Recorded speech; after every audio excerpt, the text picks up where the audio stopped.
Welcome to కాంతీస్ corner. ఈరోజు పనసకాయ పొట్టుతో కర్రీ ఎలా చేసుకోవాలో చూపిస్తున్నాను.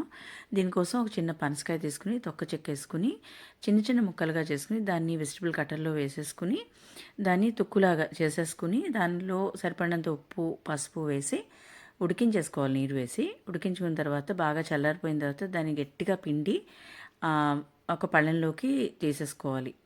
ఓకే. సో, ఇప్పుడు దీనికోసం చింతపండు సరిపడినంత, కూరకు సరిపడినంత చింతపండు తీసి నానబెట్టి పక్కన ఉంచుకోవాలి. ఇప్పుడు ఎలా చేసుకోవాలంటే, ఒక స్పూన్ ఆవాలు, 2 స్పూన్లు నూనెపప్పు, కొంచెం ఇంగువ, ఒక 4, 5 ఎండుమిర్చి ఇవన్నీ కూడా నానబెట్టి ఉంచుకుని ముందు దాన్ని మెత్తగా పేస్ట్ చేసుకుని పక్కన ఉంచుకోవాలి.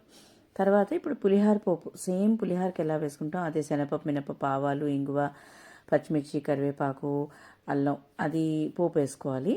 సో నెక్స్ట్ కర్రీ ఎలా చేసుకోవాలనేది నెక్స్ట్ వీడియోలో చూపిస్తాను. I hope you like this video. Thanks for watching.